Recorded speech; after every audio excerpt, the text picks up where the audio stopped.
இந்த வீடியோவில் நம்ம என்ன பார்க்க போறோம்னா, ஜூன் மாதம் 2026 சிம்ம ராசிக்காரர்களுக்கு எத்தகைய ஒரு பலாபலன்கள் நிறைந்ததான ஒரு அமைப்பு இருக்கு அப்படிங்கிறது நம்ம பார்க்க போறோம். இப்போ 2026 ஜூன் மாதம் பிறக்கும் பொழுதே பாத்தீங்கன்னா குரு பெயர்ச்சி ஆகி 11ஆம் இடத்துல இருக்கக்கூடிய அந்த குரு 12ஆம் இடத்துக்கு வந்து அஷ்டம சனியால் பாதிக்கப்பட்ட சிம்மராசிக்காரர்களுக்கு நல்ல ஒரு பலாபலன்களை கொடுக்குது. இதுவரை 8ஆம் இடத்துல சனி இருந்து எந்த ஒரு சுப பார்வை இல்லாமல் அஷ்டம சனியை கொடுத்து கொண்டிருந்த அந்த குரு, அந்த சனி குருவின் பார்வை பெறுகிறார் ஜூன் 2ஆம் தேதியிலிருந்து. அது வந்து ஒரு நல்ல சப்போர்ட்டாகவும், இதுவரை கொஞ்சம் மனம் சஞ்சலம் பட்டு கொண்டிருக்கக்கூடிய சிம்மராசிக்காரர்கள் இளம் வயதிலாக இருந்தாலும் சரி, முதியோர்களா இருந்தாலும் சரி, நடுத்தர வயதினா இருந்தாலும் அவங்கவுங்க வாழ்க்கைக்கு ஏற்ற மாதிரி சில பிரச்சனைகள் போய்கொண்டிருக்கிறது.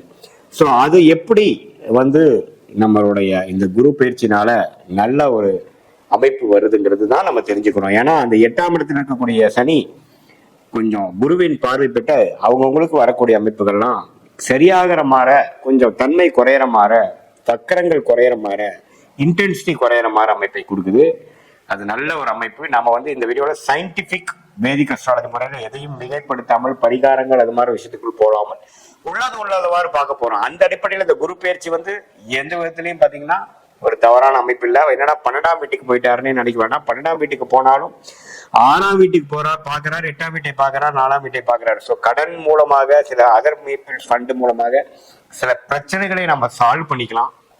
கழுத்துல கத்தி மாதிரி இருக்கக்கூடிய சில பிரச்சனைகளை சால்வ் பண்ணக்கூடிய அமைப்புகள் இருக்கு.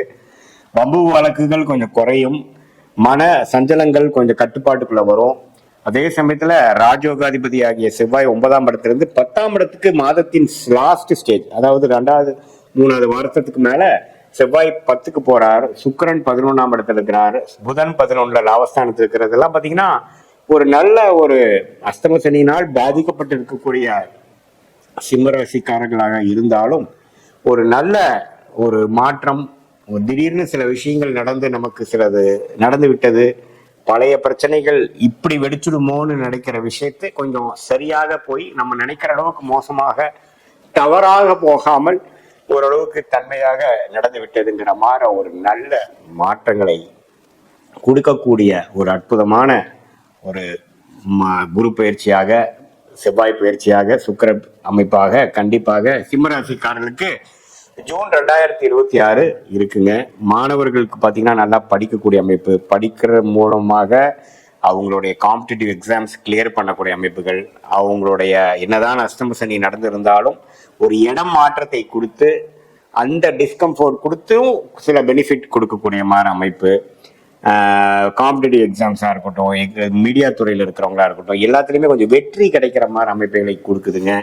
அதே சமயத்தில் இடம் மாற்றங்கள், டிராவலிங்கு, இம்போர்ட் எக்ஸ்போர்ட் அது மாதிரி துறையில் இருக்கிறவங்களுக்குலாம் நிறையா ஒரு டர்ன் ஓவர் நடக்கக்கூடிய அமைப்புகள், கஷ்டத்தோட கஷ்டமாக நிறையா பண்ணிட்டேன் நான் அப்படிங்கிற மாதிரி ஒரு பாசிட்டிவான சில எஃபெக்ட்ஸ் கொடுக்குது.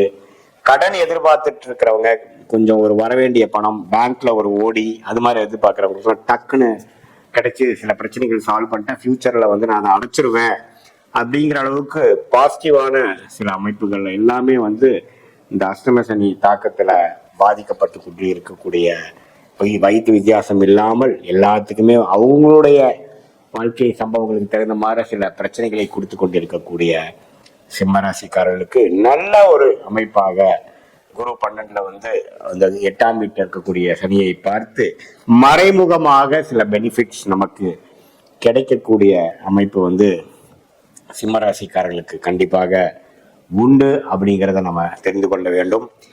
மற்ற கிரகத்தின் சஞ்சாரமும் நமக்கு நல்ல சப்போர்ட்டாக தான் இருக்கு. இது பொதுவான பலனை தவிர உங்களுடைய ஜென்ம ஜாதகத்துல நீங்க பிறந்த தேதி, பிறந்த நேரம், பிறந்த ஊரை வைத்து வரக்கூடிய திருக்கணித பஞ்சாங்கம் போட்டு நீங்க எந்த லக்னத்துல பிறந்தீங்க, நீங்க சிம்மராசியில பூர நட்சத்திரமா, மக நட்சத்திரமா, உத்திர நட்சத்திரமா, எந்த நட்சத்திரத்துல நீங்க பிறந்திருக்கீங்கிறதெல்லாம் பார்த்து அந்த தசநாதன் புக்திநாதன் அந்த லக்னத்துக்கு எத்தகைய ஆதிபத்தியத்தை கொடுக்கக்கூடியவர், அவர் ஜாதகத்துல எப்படி திக்பலம், திருக்குபலம், ஸ்தான பலத்தோட இருக்கிறாருங்கிறதெல்லாம் நம்ம பார்த்து ஒருங்கிணைத்து இப்ப சொல்லக்கூடிய அந்த கோச்சார் அமைப்பையும் சேர்த்து வைத்து நம்ம பார்க்கும் பொழுது நெக்ஸ்ட் வரக்கூடிய ஷார்ட் டேர்ம் எப்படி இருக்கு, அடுத்து வரக்கூடிய லாங் டேர்ம் எப்படி இருக்குங்கிறதெல்லாம் சேர்த்து வைத்து பார்க்கும் பொழுது அருமையான பலன்கள் நம்மளால எடுக்க முடியும். கிளாரிட்டி நமக்கு கிடைக்கும். நம்மளுடைய வாழ்க்கையில இருக்கக்கூடிய சாய்ஸஸ் எது நமக்கு கரெக்டா வருது, எது நமக்கு கிளிக் ஆகும், எது நமக்கு கிளிக் ஆகாது, எது மாற முடிவுகளை எடுத்துக்கலாம், எது மாற முடிவுகளுக்கு போக வேண்டாம், நம்மளுடைய பிராப்தங்கள் நம்மளுடைய தோஷங்கள் எப்படி இருக்கு, நம்ம எந்த மாதிரி ஒரு கர்மால நம்ம பிறந்திருக்கோம், நம்மளுடைய ஃபார்ச்சுனேட் பிளானட் என்ன, அந்த பிளானட் எது மாற படிப்பு எது மாற துறையில நமக்கு நல்ல யோகத்தையும் முன்னேற்றத்தையும் கொடுக்கும், எந்த நேரத்துல நம்ம வேலை மாறலாம், எந்த நேரத்துல நம்ம கொஞ்சம் அமைதியா இருக்கலாம் அப்படிங்கறதெல்லாம் நம்மளுடைய தசா புக்தி அந்தரம் சூக்ஷ்மம் லெவல்ல நம்ம பிரித்து பார்த்து சயின்டிபிக் வேதிக் அஸ்ட்ராலஜி முறையில எதையும் மிகைப்படுத்தாமல் உள்ளது உள்ளவாறு நம்ம பார்க்கும் பொழுது கண்டிப்பாக ஒரு நல்ல தெளிவு வரும். அது மூலமாக வாழ்க்கையை நீங்க திட்டமிட்டு எதிர்நீச்சல் போடாமல் தேவையற்ற சமய விரயங்கள் பொருள் விரயங்கள் பண்ணாமல் நம்மளுடைய பிராப்தத்துக்கு நிகரான செயல் திட்டங்களை செய்து அதுக்கு தகுந்த மாற நேரங்க சமயங்கள்ல நம்ம செய்யும் பொழுது நல்லாவே வாழ்க்கையில நம்மளுடைய சாய்ஸஸ் என்ன, நம்ம எது மாற விஷயங்கள் நம்ம ட்ரை பண்றோம், அந்த விஷயங்கள் நமக்கு நல்லபடியாக கர்மால காத்து கொண்டு இருக்கிறதா, நமக்கு அது நல்ல விஷயமாக முடிகிற மாதிரி அமைப்பு இருக்கா, எந்த நேரத்தில் நம்ம செய்யலாம், எது நமக்கு உகந்ததுங்கிறதுல நம்ம பார்க்கும் பொழுது நம்மளுடைய பாஸ்ட் லைஃப் எப்படி போனதையும் நம்ம ஒரு சிங்க்கு எடுத்து அது பிரகாரம் ப்ரெசென்ட்ல இப்போ எந்த மாதிரி சர்க்கம்ஸ்டன்ஸ்ல இருக்குங்கிறதையும் எடுத்து ஃபியூச்சர்ல எந்த மாதிரி விஷயங்கள் நம்ம காட்டிருக்குது, எதை நம்ம குழப்பிக்க வேண்டாம், எது எப்போ நடக்கும் அப்படிங்கிறது தெரிஞ்சுக்கிட்டோம்னா எப்படி நம்ம ஒரு இடத்துக்கு போகும்பொழுது நம்மளோட கூகுள் மேப்ல பார்த்து நம்மளுடைய லொகேஷன் என்ன, நம்மளோட ரூட் என்ன, எவ்வளோ கிலோமீட்டர்ஸ் இருக்கு, டிராஃபிக் எப்படி இருக்குதுங்கிற மாதிரி எல்லா டீட்டெயில்ஸும் பார்த்து போகும்பொழுது நம்ம ஒண்ணுமே கிளாரிட்டியோட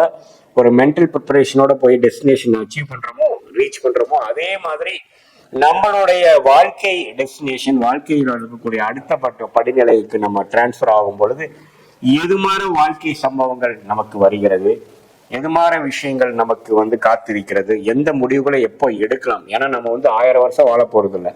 ஒரு தவறான முடிவுகளும் காஸ்ட்லியா தான் இந்த வாரம் இருக்க போகுது. இப்ப இருக்கக்கூடிய பொருளாதார நிலைமையிலையும் இருக்கக்கூடிய பல சிக்கல்களையும் ஒரு முடிவுகளும் கரெக்டா எடுத்தாதான் வாழ்க்கையில பின்விளைவுகள் இல்லாமல் ஸ்மூதா போகக்கூடிய அமைப்புகள் இருக்கிறதுனால இந்த பரிகாரங்கள் மூட நம்பிக்கைகள் அது இதுன்னு சொல்லாம உள்ளது உள்ளவாறு ஒரு கிரகம் இப்படி இருக்கும் பொழுது நம்மளோட பாஸ்ட் லைஃப் எப்படி அமைஞ்சது, எந்த நேரத்துல நல்லா இருந்தோம், எந்த நேரத்துல நம்ம டெவலப் ஆகி வந்தோம், அதே மாதிரி இப்ப ஃபியூச்சர்லயும் இந்த தசையில எப்படி காட்டுது அப்படிங்கிறத உங்களுக்கே ஒரு மிரர் மாற ஒரு கண்ணாடி போல உங்க வாழ்க்கையை நீங்களே பார்த்து அதுக்கு தகுந்த மாதிரி ஒரு கன்ஃபியூஷன் இல்ல குறைச்சி கிளாரிட்டி எடுத்து நீங்கள் செயல்படும் பொழுது நீங்களும் குழம்பி அடுத்தவங்களையும் குழப்பாம ஒரு தெளிவான வாழ்க்கையை உங்களாலையும் வாழ முடியும். சயின்டிபிக் வேதிக் அஸ்ட்ராலஜி மூலமாக நீங்கள் வாழ்க்கையில் மேம்படலாம் என்பதை சொல்ல விரும்புகிறேன். மீண்டும் மற்றொரு காணொலியில் சந்திப்போம்.